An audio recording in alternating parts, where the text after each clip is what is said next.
Alors, l'Haftara de cette semaine, elle est dans Sefer Hoshea, les Koulé Alma. Shnei Minagim, c'est pas Shnei Minagim, il y a 4 Minagim en vérité sur la Haftara. Mais en gros, c'est le Minag Sfarad qui commence vers Mitlu Yulem Tshuvati, c'est Perek Yud Aleph Pasuk Zayin de Hoshea. Et les Ashkenazim, ils vont commencer Vaïvrach Yaakov, qui se trouve dans Perek Yudvet, Pasuk Yud Gimel. Quoi qu'il soit, l'idée ici rejoindre, c'est la fin de l'Haftara Sfarad, le début de l'Haftara Ashkenaz, c'est pratiquement le même. Ensuite, chez les Ashkenazim, il y a des minagim où est-ce qu'on termine la Haftara, parce que il y en a qui ajoutent encore des psukim qui viennent de Sefer Micha. Mais je ne vais pas rentrer au ce genre de détails. Je vais juste rappeler qu'Hoshea, c'est le premier Navi parmi les 12 petits, entre guillemets, petits de quantité des Écritures, mais pas chas v'shalom de qualité. Et je vous rappelle la Gemara qu'on a vu ensemble dans Psachim Daf Peizain, dans laquelle la Gemara dit בפרק אחד נתנבאו 4 נביאים, וגדול שבכולם הושע. Il y avait un moment dans lequel il y avait 4 prophètes qui ont prophétisé à la fois. Parmi les 4, le plus grand, il était Hoshea. Donc il est peut-être petit de volume, mais grand de qualité. Chez Nehemar, comme il est marqué au début de Hoshea, תחילת דבר השם בהושע. וכי בהושע דיבר תחילה ולא ממשה עד הושע כמה נביאים. Donc comment est-ce qu'on peut dire תחילת דבר השם בהושע? C'est pas le début de la prophétie ici. Réponse, אמר רבי יוחנן, תחילה ל4 נביאים שנתנבאו באותו הפרק, ואלו הם הושע, ישעיה, עמוס ומיכה. Donc c'était 4 à la fois, Hoshea, Yeshaya, Amos ou Micha. Donc là il y a marqué que Hoshea il est plus grand que Yeshaya. Et ça c'est un enseignement très marrant. Parce que si on demande aux gens qui vous connaissez plus, ils vont dire Yeshaya. Yeshaya, c'est un avis très connu, très volumineux, 66 chapitres dans son livre, tellement il est connu qu'il y avait qu'ils ont essayé de lui faire de la schizophrénie et de dire qu'il y a Yeshaya A, Yeshaya B, n'importe quoi, mais ce n'est pas le sujet du tout. Mais en tout cas, il y a un livre très intéressant qui s'appelle Echad Haya Yeshaya, qui est là justement pour casser carrément la théorie bête qu'il y avait deux. En tous les cas, Yeshaya, où il est comparé par Chachamim ailleurs, à peu près au niveau de Moshe. Comme ça, il y a marqué dans le Midrash. Le Midrash, il explique que la différence entre Moshe et Yeshaya, parce qu'il y a marqué que Moshe, il était aussi, Yeshaya, il était aussi là-haut. C'est marqué dans Perek Vav, c'est de là qu'il vient de la Kedusha, il voit Hachem assis sur les troncs, les anges, ils font Kedusha, Kadosh, Kadosh, Kadosh, et tout ça. Seulement, Yeshaya, il est quand même moins de foi que Moshe là-haut. Et les Chazal nous disent aussi qu'Yechezkel, par rapport à Yeshaya, il est Ben Krach, et Ben Kfar à côté de Ben Krach. Yeshayahu, il est comme quelqu'un qui vient de la grande ville, tandis qu'Yechezkel, à côté de lui, c'est le Monlier, les paysans. Rythme de Monlier, comme ça, doucement. Mais Yeshayahu, il est plus là-dedans, plus branché, quoi. En tout cas, Hoshea, il est plus grand que Yeshaya, il est plus grand qu'Amos, il est plus grand que Micha. Trilat Dvar Hashem de Hoshea. Donc la prophétie de Hoshea, c'est une nouvelle période de prophétie, c'est un nouvel moment de la prophétie. Son livre, il commence les 12, et il est relativement le plus grand, je crois, parmi les 12, parce qu'il y a 14 prakim dans Hoshea. Chez les autres, il y a moins que 14 prakim, sauf Zecharia qui fait aussi 14. Mais tout le reste, c'est 2, 3, 4, 5, mais Amos, il fait 9. Mais Hoshea et Zecharia, ils sont les plus grands. Alors, on va essayer de faire un peu vite l'Haftara Sfarad, plus un partie de l'Haftara Ashkenaz, parce que je crois que c'est intéressant, car après on va arriver, j'espère, à une conclusion qui va nous donner une image un peu globale. Alors, Perek Yudalef Pasuk Zayin,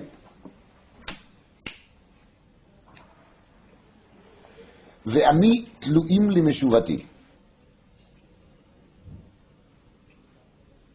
Rachid explique Ve'ami tluim limeshuvati, ça veut dire que mon peuple, le peuple d'Israël, il est dépendant, il est en suspension. Il est en suspension de quoi? Les Meshuvati. Est-ce qu'ils vont revenir? Est-ce qu'ils ne vont pas revenir? Kadosh Baruch Hu, il nous envoie des prophètes. Les prophètes nous font des avertissements. Ils essayent de nous changer un peu les idées. Si on va écouter, on va faire tchouva, alors on passe vers le bon côté, donc notre destin va s'améliorer. Si par contre, on ne va pas écouter les prophètes, c'est mauvais. Donc, Ve'ami, Tluim, Talui, en suspension. Li Meshuvati, la chouve elai, Olo la chouve elai. Ve'el al yikraou. Les Nevi'im, ils appellent, ils lancent des appels au peuple d'Israël, El Al. Ça veut dire démonter, non, démonter vers là-haut. El vers Al, là-haut. C'est-à-dire, ils appellent les peuples d'Israël à une élévation, de ne pas rester comme avant. Et à ce moment-là, dit le Navi, Yachad lo Yeromam. Alors les Nevi'im, il lance cet appel. Il y a toujours des individus, des particuliers qui l'écoutent, qui l'appel des prophètes leur touche. Mais Yachad lo Yeromam. On n'arrive pas à élever les peuples en entier. Ce sont toujours malheureusement que quelques-uns par ville, par famille qui bougent, mais les grands publics, ils restent toujours lourds, ils restent toujours en bas. Donc Yachad lo Yeromam. Juste un point. Rachid amène un deuxième pérouche sur cette pasouk. Important maintenant quel est le deuxième pérouche. Rachid termine avec une phrase, après qu'il amène le deuxième pérouche, il explique bien le deuxième aussi, il dit Velinire chez Perashti Kehogen. Mais il me semble quand même que moi j'ai bien commenté. Il ne dit pas que l'autre pérouche il n'est pas bien, ouais. Il dit juste, il me semble, chez Perashti Kehogen. Voilà, c'est même pas de se lancer des fleurs, hein. C'est juste de dire, quand même je pense que j'ai bien expliqué. Dans les pérouches de Rabbi Abraham Ibn Ezra, il y a marqué ici quelque chose que je crois que ça vaut le coup d'écouter. Tout ce qu'il dit, c'est intéressant, évidemment. Là, il y a marqué comme ça. Ami, ki Adam talui ba'avir, eino orle le mala, ve'eino yorod le mata. Ça, c'est fait Ami Tluim. Les gens, ils restent tout le temps en suspension. Il y a un moment dans lequel il faut se décider qu'est-ce que je suis. Je suis un juif ou je suis un goy. Je suis religieux ou non religieux. Je suis orthodoxe ou pas orthodoxe. Je suis quoi? Il faut un jour se poser la question, je suis quoi? Jusqu'où il va ma émouna? Jusqu'où j'accepte? Jusqu'où je suis convaincu? Est-ce que je suis un amateur? Est-ce que je vais rester amateur toute ma vie? Ou bien est-ce que le moment est arrivé de commencer à être sérieux? Vous vous rappelez l'appel qu'Eliyahu Hanavi a annoncé un jour, qui est un appel très bizarre. Il a dit, Ima ba'alu Elohim lechu acharav, v'im Hashem Elohim lechu acharav. Donc Eliyahu il dit, il vaut mieux d'être le serviteur de Baal, mais au moins, sache que tu es le serviteur de Baal. Sache où tu es, qui tu es. Mais de rester toujours comme ça dans le doute, je suis un peu là, je tourne la tête à droite, je suis comme ça, je tourne la tête à gauche, je suis comme ça, les jours je suis comme ça, la nuit je suis comme ça, Yom Kippour je suis un juif, toute l'année je suis un goy, Shabbat je suis un yid, toute la semaine je suis moitié goy. Ça c'est pas une solution, ça c'est pas une situation. Donc dit les prophètes, les problèmes c'est Ve'ami Tluim. J'ai un peuple en suspension, ils sont tout le temps en suspension. Ils n'arrivent pas à se décider, ils n'arrivent pas à savoir où ils sont, à qui ils appartiennent, qu'est-ce qu'ils sont vraiment. Ils sont un peu comme ça, un peu comme ça, un peu comme ci, un peu comme ça, et c'est jamais clair, c'est jamais défini. C'est pour ça, quand on est dans une situation pareille, bien sûr, on est à l'Ujomed. Si on est à l'Ujomed, El Al lo Yeromem. On ne peut pas monter comme ça. Tant que la personne n'est pas décidé quoi faire, ça ne va pas. Marqué dans les Farshim, Bagada sur Pesach, on parle d'Arba Banim. יש אחד חכם, אחד רשע, אחד תם, L'ordre, il est l'ordre que je viens de vous dire. Chacham, Racha, Tam, Shonel Alishol. Un bon religieux, il aurait placé les rachats où? À la fin. Les rachats, il doit être les derniers des derniers, non? Ici, on voit qu'on a mis les rachats à côté des Chacham. Et c'est qui après qui vient les Tam et Shonel Alishol. Mais justement, c'est ça le problème. Les Tam et les Shonel Alishol, il ne sait pas où il est. Alors s'il ne sait pas où il est, moi non plus, je ne sais pas où il est. Une personne pareille qui est toujours dans les doutes, alors il est dangereux. Les rachats, au moins c'est clair, il est rachat. Alors je sais avec qui j'ai affaire. Il a ses idées qui sont tordues, qui ne suis pas d'accord, qui je ne serai jamais d'accord, mais au moins je sais avec qui j'ai affaire. Donc les rachats, il a sa place à côté de quoi? À côté des Chacham. Tous les autres, les Tam et les Shonel Alishol, il faut les mettre de côté, il faut les mettre à la fin, parce que ce sont des gens les plus dangereux. Dans la il y a marqué une phrase, Al titiare lo min aprushim velo min tzdukim. Il ne faut pas y avoir peur ni des prushim, ça veut dire les ultra-orthodoxes, les extrémistes, velo min tzdukim, qui sont les ultra-non-religieux. Là, au moins, tu sais avec qui tu as affaire. Et là, de qui il faut avoir peur? Min tzvuim. Il faut avoir peur des hypocrites. Les hypocrites, les gens qui jouent à la foi, les traditionnalistes, ils vont venir à la tfila, mais ils vont quand même allumer, éteindre la lumière Shabbat, c'est de ces gens-là qu'il faut avoir peur. Quelqu'un qui porte les titres rabbins et il pense qu'il baltachrit et les doché Shabbat, les dangers, il est chez lui. Ça c'est amit lui. Tout est en suspension, il n'y a rien qui l'éclaire. On est dans l'air, ni là-haut et ni en bas. On est quoi? On est des gens intermédiaires. Il n'y a pas d'intermédiaire, ça n'existe pas. Il faut savoir se décider une fois partout. Donc dire Rabbi Avraham Ibn Ezra, c'est ça le problème, l'amit lui. C'est la suspension qui est leur problème le plus grave. Alors on avance. Dit à Kadosh Baruch Hu, Ech etencha, c'est presque la même pérouge, il y a marqué dans le Radak, au nom de son père. Il a dit Tluim, c'est une relation Hacham Taloui. Il y a un corban qui s'appelle Hacham Taloui. C'est les corbans qu'on amène quand on n'est pas sûr si on a fait une avéra. On dit, ça va avec lui. Ils sont tout le temps dans les doutes. Ils n'arrivent pas à se décider. D'un côté, bon, c'est vrai qu'il est relativement convaincu que la vérité se trouve dans la Torah, qu'il faut vraiment respecter la halakha, mais de l'autre côté, on est quand même au XXIe siècle, problèmes familiaux, et problèmes communautaires, et problèmes de parnassa, et bien sauf que il est tout le temps Talui Omed, il est mesoupak. De vivre dans les doutes, c'est très grave. Maintenant, le problème, c'est qu'on arrive à se convaincre avec le temps que ce n'est pas des doutes, c'est un chita. Et une fois que c'est un chita, c'est encore le plus grave. Parce que là, les doutes deviennent un idéal. Et quand les doutes deviennent un idéal, c'est le plus grand catastrophe. Dis à Kadosh Baruch Hu, Ech etencha Ephraim. Je me demande comment est-ce que j'arriverai à te offrir Ephraim. Amagencha Israël. Comment est-ce que je peux te mettre entre les mains des ennemis? Asher migen tsarecha biyadecha. Comment je peux te rendre entre les mains des ennemis? Ech etencha ke adma asimcha ke tzvuim. Comment j'ai eu le cœur de Akadosh Baruch Hu de faire de ta terre adma et tzvuim, ça veut dire de vous mettre à l'état qui étaient mises les villes voisines de Sodome. Nehepach alay libi, j'ai le cœur qui tourne. Yachad nichmeru nichumai. À l'intérieur chez moi, tout brûle, tout chauffe. Et je cherche à être consolé sur cette obligation devant laquelle je me trouve, presque, de vous détruire ou de vous rendre à vos ennemis, entre les mains de vos ennemis, ou bien de carrément détruire vos villes. Donc, vous remarquez bien qu'on parle ici d'Ephraïm et d'Israël. Ephraïm et Israël.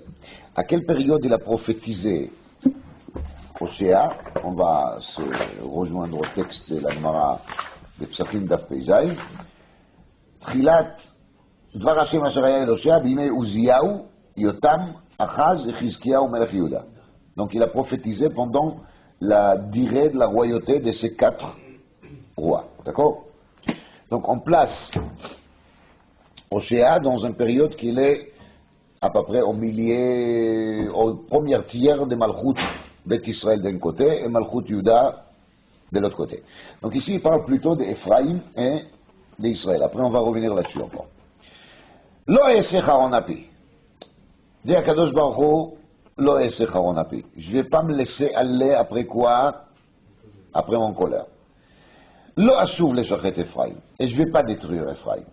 Vous avez remarqué qu'il y a un point particulier sur Ephraïm. Après, on va essayer de voir pourquoi. Qui est l'anochi veloïch. Je suis quand même un Dieu. Je suis Dieu et je ne suis pas un être humain. L'être humain, quand il se met en colère, il n'arrive pas toujours à maîtriser son colère. C'est pour ça qu'il est être humain. Pour être faible. Tandis qu'Akadosh Baruch Hu, il dit, moi j'arriverai, malgré les sentiments durs que j'ai vers vous, quand même je maîtriserai. Kadosh, velo avo beir. Bekirbecha Kadosh, pardon, velo avo beir. Je vous ai promis que moi, les Kadosh, je serai toujours parmi vous. Donc, lo avo beir. Je ne vais pas m'installer ailleurs. Je ne vais pas me laisser aller ailleurs. Ou bien je suis avec vous, ou bien je suis avec personne. Acharei Hashem yeilchu. Un jour va arriver et les peuples d'Israël, y compris Ephraïm, y compris Israël, ils vont suivre qui? Hashem. Qui Arié Yishag. Kadosh Baruch Hu va rugir comme un lion. Qui Yishag, quand il va rugir bien, comme Kadosh Baruch Hu il sait le faire, Veyecherdu banim miyam. Les banim, donc les descendants d'Ephraïm et d'Israël qui seront déjà exilés, qui vont se trouver enfoncés dans l'exil de l'Ouest, dans le monde occidental, ils vont être secoués par cette rugie qu'ils vont écouter de la part d'Hachem, et ils vont s'élever, ils vont partir de leur exil, ils vont retourner vers Eretz Israël. Ça, c'est ceux qui vont se trouver dans l'exil le plus dur, c'est l'exil occidental, dans lequel on peut se bien intégrer, a priori. Et en même temps, Yecherdu ketzipor mimitzrayim ucheyona me'eretz Ashur. Ceux qui étaient exilés en Égypte, ils vont quitter la terre de l'Égypte, mais avec plus de facilité, comme tziporim, comme des oiseaux, parce que l'exil égyptien n'est pas tellement attirant comme l'exil occidental. Ucheyona me'eretz Ashur est comme une colombe qui s'est installée où? La terre d'Ashur. Ve'oshavtim al batehem neum Hashem, mais Akadosh Baruch Hu il fait les promesses qu'il va les réinstaller chez eux. Aval, svavuni bechachash Ephraim, ou bemirma bet Israël.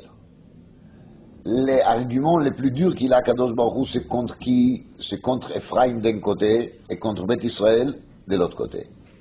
Vi Yehuda, et par contre les tribus de Yehuda, et les Mefarshim disent que ce n'est pas seulement Yehuda, c'est aussi Binyamin. Ve Yehuda od rad im el. Yehuda il a resté rad im el, ça veut dire il a resté fidèle avec Akadosh Baruch Hu. Ve'im kdoshim ne'eman. Et les tribus de Yehuda, ils restent fidèles aux traditions de qui? Des Kdoshim, de tous les saints, de tous les ancêtres d'Israël qui étaient accrochés avec Akadosh Baruch Hu. Donc de même les tribus de Yehuda, les tribus de Binyamin, restent relativement à la fidélité. Par contre, Ephraïm, ro'e ruach verodef kadim. Ephraïm, c'est les tribus qui cherchent à trouver quoi? Des vents. Des vents, ça veut dire rien du tout. Veroe kadim. Et quels vents? Les vents qui viennent de l'Est. Les vents de l'Est, c'est les vents les plus durs. Les vents de l'Est, elles chaudes, elles sèchent tout. Donc, ce sera le moins logique de s'attacher avec ce vent-là. Et quand même, Ephraim, il est fait. Verodef kadim. Kol ayom kazav vashod yarbe. Toute la journée, Ephraim, il cherche à faire des choses. Kazav, donc des mensonges. Vashod, c'est des vols. Comme Shoded, voleur, gangster. Ouvrit imashur ichrotu. Et ils ont fait une alliance avec qui? Avec Ashur. Veshemen le Mitzrayim yuval. Et ils envoient tout le temps des cadeaux qui? Aux Égyptiens. C'est-à-dire qu'ils essayent de s'allier aussi avec qui? Avec l'Égypte. Autrement dit, ils cherchent des alliances à droite et à gauche, et ils oublient carrément, ils négligent carrément l'alliance des bases, qui était l'alliance avec qui? Avec Akadosh Baruch. Par contre, dit les Navi, je ne fais pas des cadeaux non plus à Yuda. C'est vrai qu'ici on met une à côté de l'autre, ça veut dire Yehuda à côté d'Ephraïm. Ephraïm, c'est la catastrophe à côté de Yehuda. Mais par contre, Veriv la Hashem im Yehuda. Akadosh Baruch Hu, il a quand même rive, une dispute aussi avec Yehuda. Velifkod al Yaakov kidrachav, ki ma'alalav yashiv lo. Donc, c'est pour ça qu'il va payer, qu'il va pénaliser l'ensemble. L'ensemble, ça veut dire, et Yehuda, il va payer aussi ce qu'il a payé, et Ephraïm, il va payer ce qu'il faut qu'il paye. Mais, chacun, il va payer qui mal à lave. Ça veut dire, selon ses péchés. Parce que c'est pas la même pénition qui va arriver à Ephraïm comme la pénition qui va arriver à Yehuda. En gros, on peut dire que la différence entre Ephraïm et Yehuda, Yehuda, il n'est pas sophistiqué. Sur la base, il reste toujours fidèle, il sait très bien où est-ce qu'il se trouve la vérité, mais il y a la faiblesse humaine qui fait que de temps en temps, ils font des bêtises. Tandis qu'Ephraïm, il a développé toute une idéologie qui est une idéologie qui est basée sur des choses. Kazav, Vachod. Maintenant, Babet et Nakav et Achiv. On commence à parler dans un coup de qui? De Yaakov. Déjà, dans le ventre, dans la matrice de sa mère, il a fait Akav et Achiv. Donc, l'histoire de Akev, des talents. Uveono, Sarah et Elohim. Et Elohim. Donc, il a lutté avec les malach, Beono, avec son corps. Vayassar el malach vayuchal. Il est arrivé à gagner le combat avec les anges. Bacha vaitchanello. Le ange, il a pleuré, il a supplié. Ça, c'est le passage qu'il a expliqué dans le Rashi, dans la parasha Vaishlach, que l'ange, il a demandé à Yaakov Shalcheni qui alla Shachar. C'est le moment qui est arrivé qu'il doit dire Shira, c'est ça, Bacha vaitchanello Bethel. Bethel imtsaenu vesham idaber imanu. Donc, il va nous trouver où à Bethel, et là-bas il va nous parler. V'Hashem Elokei Hatzvakot, Hashem Zichro. Donc, moi, si vous aurez été fidèle avec moi jusqu'à aujourd'hui, je pourrais continuer à me comporter avec vous, explique Rashi, comme je me comportais avec Yaakov. C'est-à-dire de lui donner un pouvoir énorme, un pouvoir tellement, une puissance tellement fort, qu'il peut lutter contre des malachim. Ve'ata be'elokecha tashuv. Si tu vas revenir vers qui? Vers Akadosh Baruch Hu. Chesed ou mishpat shmo, tu vas bien respecter les chesed et les mishpat. Mimeile v'kavel elokecha tamid. Tu as juste deux choses à faire, chesed ou mishpat. C'est intéressant qu'il met le chesed avant le mishpat. On recommence. Knan beyado moznei mirma. Knan, c'est bien sûr les Cananéens, mais ici c'est une allusion aux Knaanim qui Rashi l'explique d'après Chazal Bekama Mekomot, Sucharim. Knaan c'est Tagra. Bat Ish Knaani, dit Rashi dans la parasha Vayeshev, c'est Tagra, un Sucher, un commerçant. Alors Knaan beyado moznei mirma. Un vrai commerçant, il a toujours des balances qui montent. La Ashokaev, parce qu'il aime bien mentir ses clients, peser moins pour plus d'argent, évidemment. Vayomer Ephraim, ach acharti, matzati onli. Ephraim, il dit, je suis riche. Et j'ai trouvé beaucoup de quoi? Beaucoup de force. Kol yegi'ai lo yimtseuli avon asher chet. Tout ce que j'ai fait par Yegia, je ne trouve pas que j'ai fait vraiment une faute. Ve'anochi Hashem Elokecha meretz Mitzrayim. Kadosh Baruch Hu, il répond à tout ça. Il faut que vous vous rappelez que c'est moi Dieu, que je vous ai fait quoi? Je vous ai sorti d'Égypte. Od oshivcha be'ohalim ki imei moed. Je vais vous remplacer dans les ohalim qui imei moed. Alors Rashi dit ici d'avoir nifla. Ma je od oshivcha be'ohalim. A'amid mitochecha talmidim sheoskim batorah כי ימי מועד הראשון שהיה יעקב איש תם יושב אוהלים. C'est-à-dire, les plus grands contradictoires à cette image-là de Canaan, Beyadom, Oznei Mirma, de ces Cananéens, de ces commerçants qui tiennent dans la main des balances faussées et qui pensent qu'à gagner de l'argent, c'est quoi les antithèses de ça? Od Amid Mitochecha, ça veut dire parmi vous des gens tordus, il y aura Talmidim, Aoskim Batora, comme Yaakov, qu'il était Yoshev Ohalim, sur lesquels il y a marqué Ish Tam. Donc, de être Yoshev Ohalim égale Ishtam. Un vrai Yoshev Ohalim, il doit être Ishtam. Quelqu'un qui ne connaît pas les mondes tordus, ou qui refuse en tout cas de connaître les mondes tordus.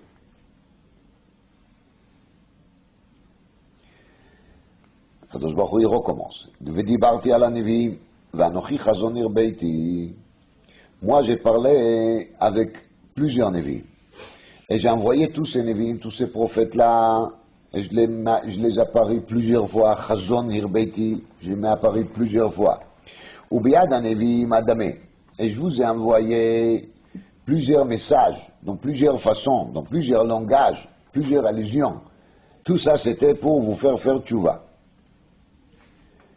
Im Gilad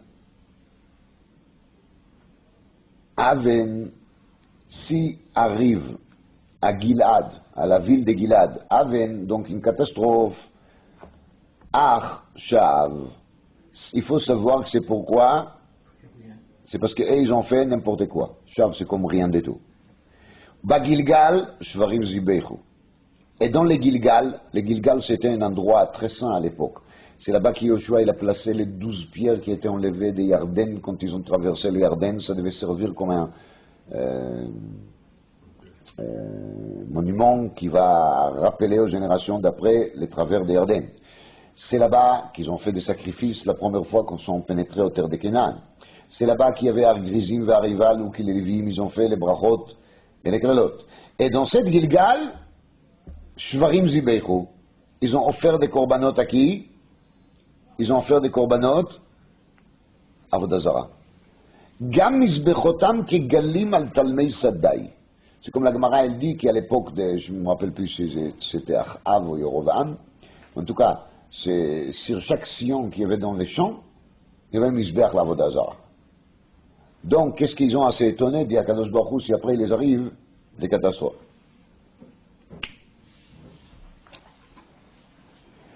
ויברח יעקב שדה ארם.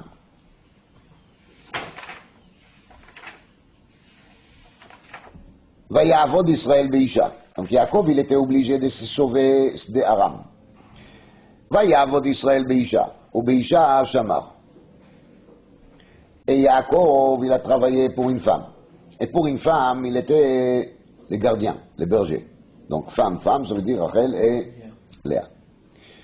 אדמם ובנביא אלא השם את ישראל ממצרים ובנביא נשמר אדמם הקדוש ברוך הוא il a fait monter בני ישראל de à la main de qui? À la main des Navi et de Moshe ובנביא נשמר. Ça dira si c'est comme une parenthèse qu'il dit et si vous me dites que les Navi vous leur devez rien. Alors dit à Kadosh Baruch Hu, mais vous vous rappelez très bien, la sortie de Mitzrayim, elle était faite à la main de qui? À la main de Moshe. C'est qui vous a gardé pendant 40 ans? C'était Moshe, les prophètes. Moshe, il est Avi, un Nevi'im. Donc tous les autres Nevi'im, ils sont comme ses élèves, ses descendants, ses héritiers, son continuité. Donc il vaut mieux de les écouter. Ce sera pour votre bien. Ich'is Ephraim Tamrurim. Ephraim, il est machis tamrourim. C'est-à-dire, il énerve à Kadosh Baruch Hu jusqu'à l'amertume. Vedamav alav yitosh. Et les sons qu'il a versés, il ne s'agit pas des sons physiques, il s'agit des sons spirituels. Gadol amachatio yoter minaog. Parce qu'il faut se rappeler qui c'est Ephraim. Il est les tribus de laquelle il est sorti Yorovam ben Nevat. Les premiers qu'il a établi, la séparation de la royauté de Yehuda, justement, de Rechavam, et deuxièmement, qu'il a développé les lignes de Agalim et les lignes de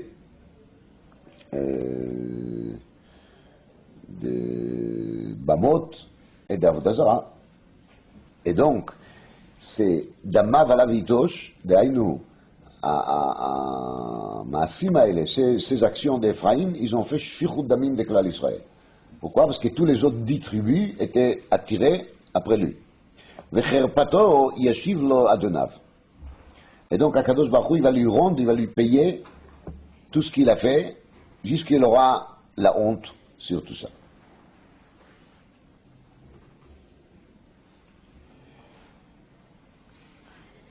Il y a ici, dans l'ensemble de cette période, beaucoup de points qui ne sont pas clairs. On a lu, on a expliqué un peu les pshat. J'aimerais bien partager avec vous une explication qui était donnée sur l'ensemble, partie Ashkenaz et Sfarad à la fois, parce qu'en vérité c'est très lié évidemment. On voit bien, on commence au milieu des Perek. D'après les Ashkenazim, on commence au milieu des Perek, presque la fin des Perek. On commence Perek Yudbet, Pasuk Yud Gimel. C'est quand même étonnant. Ça s'explique parce que ça commence avec Vaïvrach et Yaakov Zdeara, mais c'est le début de Vayetze. En vérité, c'est très lié avec les précédents. On va dire comme ça. En gros, les fautes d'Ephraïm, si on essaye d'englober tout ce qu'on a lu ici, on voit bien que les fautes d'Ephraïm étaient deux.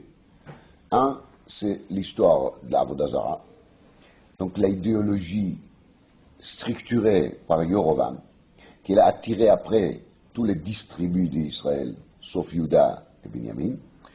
Deuxièmement, il y avait les fautes tout simplement de Ben Adam Lachavero au niveau Badgam. Kna'an beyado moznei mirma, la ashok ahev. Il termine avec l'idée que la ashok c'est quelque chose qui est vraiment quelque chose d'aimé, d'intéressant. C'est même plus pour le besoin de l'argent tellement.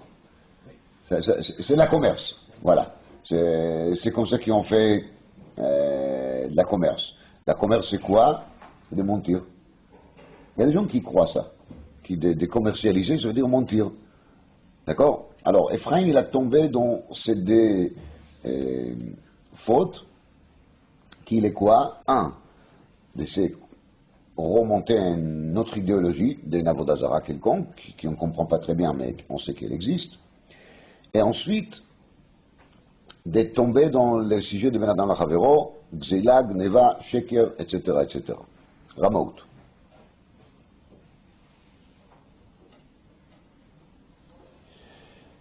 Pour se justifier, Yorovam, Ephraim, il essaie de développer une idée dans laquelle il n'y a plus l'Ashgacha Pratit. L'Ashgacha Pratit veut dire qu'Akadosh Baruch Hu, il n'est pas Mashgiach lui-même sur le monde.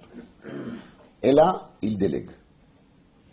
Ça, c'est l'erreur qui Rambam il parle au début d'Ilchot Avodah Zarah, qui était l'erreur de Dor Enosh.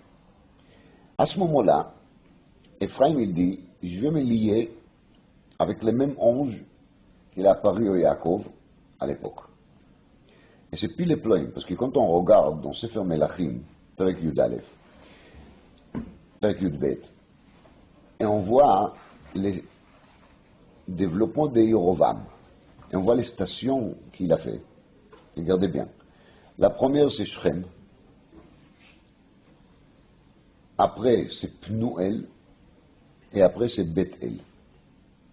D'ailleurs, Hoshea lui-même, il prophétise à Bethel. Où est-ce qu'il a installé Yorovam son Egel? À Bethel. Ce sont les mêmes endroits dans lesquels Yaakov il a passé à Pnuel. Il appelle Pnuel qui Sham Raïti Pne Elohim Panim El Panim. Vatinatzel Nafshi. Bethel, c'est où qu'il avait la promesse qu'il a monté la Matzeva.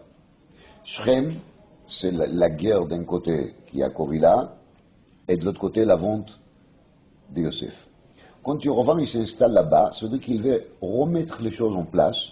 Il fait une sorte de marche arrière dans le temps, il est dans le tunnel des temps, et il essaye de se attaché, relié avec Koach HaMalach, qu'il était à l'époque en face de Yaakov. Et il dit au Malach, viens, on va faire une coalition. On va se mettre ensemble. Voilà, moi je suis l'héritier. Je suis là. Ça, c'est l'idée d'Ephraïm sur les plans idéologiques. D'accord? C'est pour ça qu'on trouve dans les Navis les Pasouks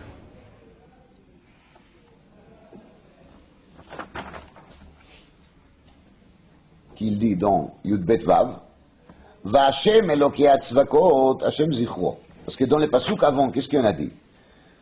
ויסר אל מלאך ויוכל בך ויתחנן לו בית אל ימצאנו ושם ידבר עמנו. d'accord? Suite à cela dit les prophètes, והשם אלוקי הצבקות, השם זכרו, אתה באלוקיך תשוב. כי הרי אין אשר ששקי chez les anges, chez les malachim. Hashem אלוקי הצבקות, השם זכרו. Nous, on est liés directement avec qui? Avec Akadosh Baruch Hu. On n'a rien à faire avec les malachim. Et là, Ata be'elokecha tashuv, laisse tomber toutes ces idées de se allier avec qui? Avec des intermédiaires quelconques. Même pas avec les intermédiaires malachim. Chesed ou mishpat shmor vekave el elokecha tamid. Et tu dois toujours attendre qu'à l'aide de qui? À l'aide d'Hachem. Aucun ange. Les anges, ils ne nous intéressent pas. Même les plus grands des anges, ils ne vaut pas les contacts qu'on peut avoir avec Akadosh Baruch Hu b'chvodo b'atzmo. Tout ça, c'est par rapport à la première partie, qui est la partie de quoi? Des idéologies. Deuxième partie, c'est que Ephraim, il a monté un système de Moznei Mirma de la Ashok Ahev.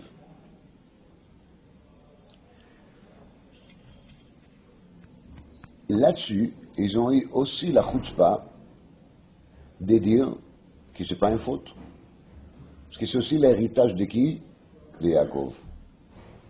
C'est-à-dire que d'après ça, les pasuk, Babeten Akav et Achiv,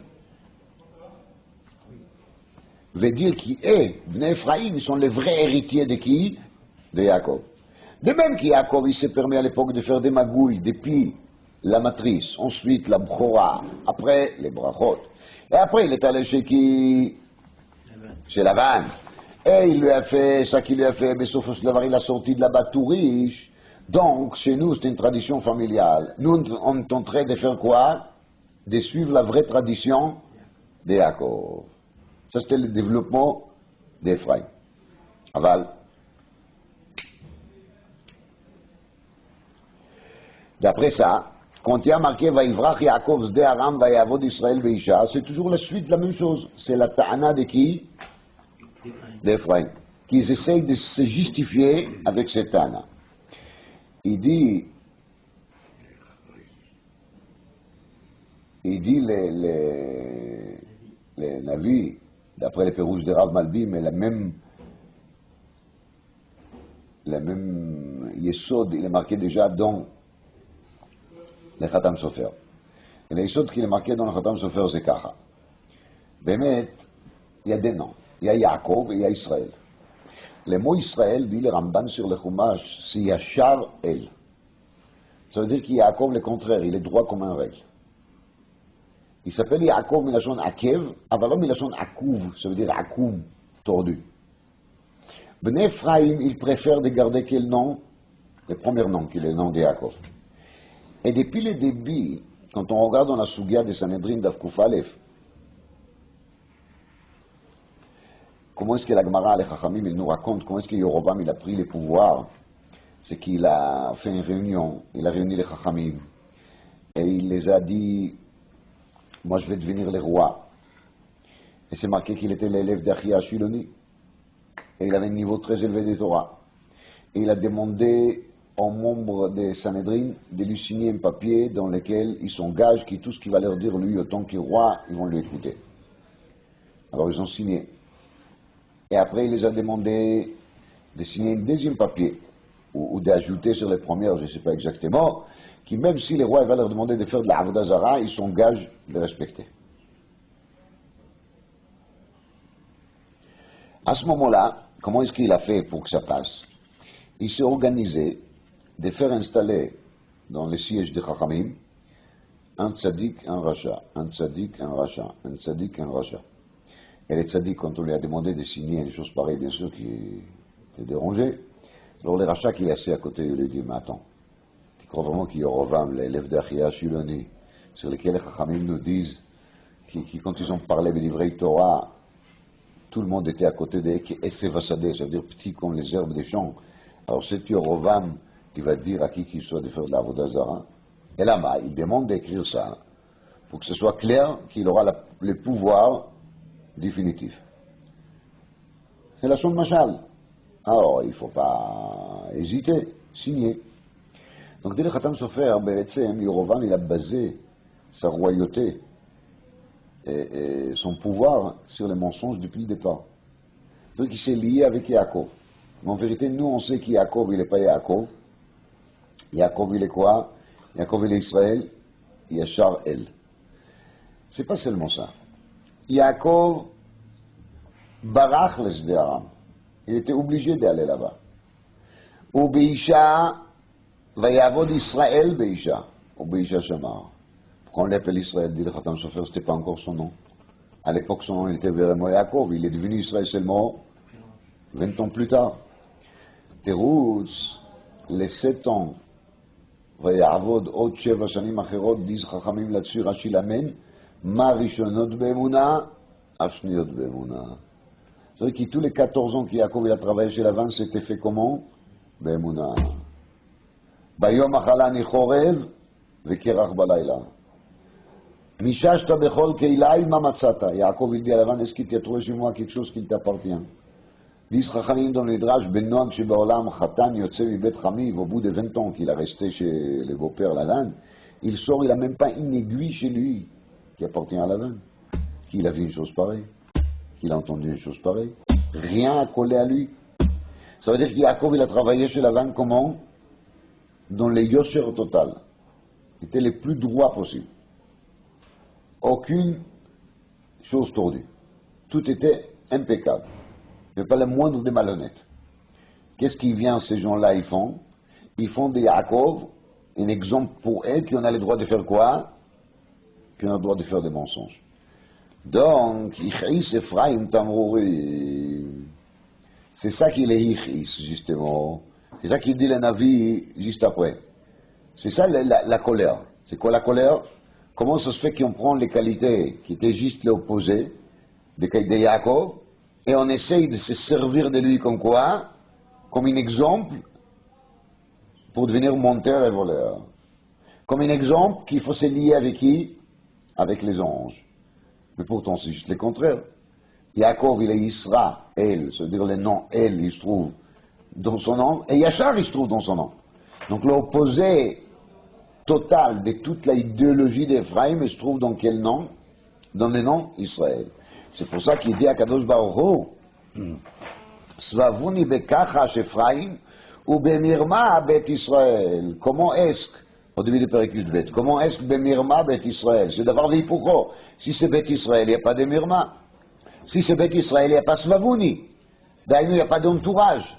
Il n'y a pas des anges, il n'y a pas de délégués, il n'y a pas des intermédiaires. Alors, ils prennent les deux et ils essayent de se cacher derrière qui? Derrière Yaakov Avinu, tandis qu'ils n'ont rien à faire avec Yaakov Avinu. Et si vous voulez, ça revient au Tluim. Au Tluim, qu'il est dans le sens qu'il faut se décider. Est-ce que tu es vraiment les descendants de Yaakov ou est-ce que tu es les descendants d'Israël? Tu appelles ton pays l'État d'Israël, alors sois Israël jusqu'au bout. De A à Z. Tu n'es pas Israël jusqu'au bout, alors change le nom, appelle ça Israël. Ou tu te sers d'un autre nom, mais rien à faire avec Israël. Alors si on cherche à se décorer avec les titres Israël, il faut être Israël jusqu'au bout. C'est quoi? C'est Kave El Hashem El Elokecha Tamid. C'est d'être toujours attaché avec qui? Avec Akush Baruch en direct, sans avoir besoin d'un intermédiaire quelconque. Et deuxièmement, d'être le plus loin de quoi? De Kna'an Beyado Moznei Mirma La'ashok Ael. Tout doit être fait bien, droit, honnête, sur la table, comme il faut faire quand on est Yachar El. Sinon, on n'a rien à faire avec Israël.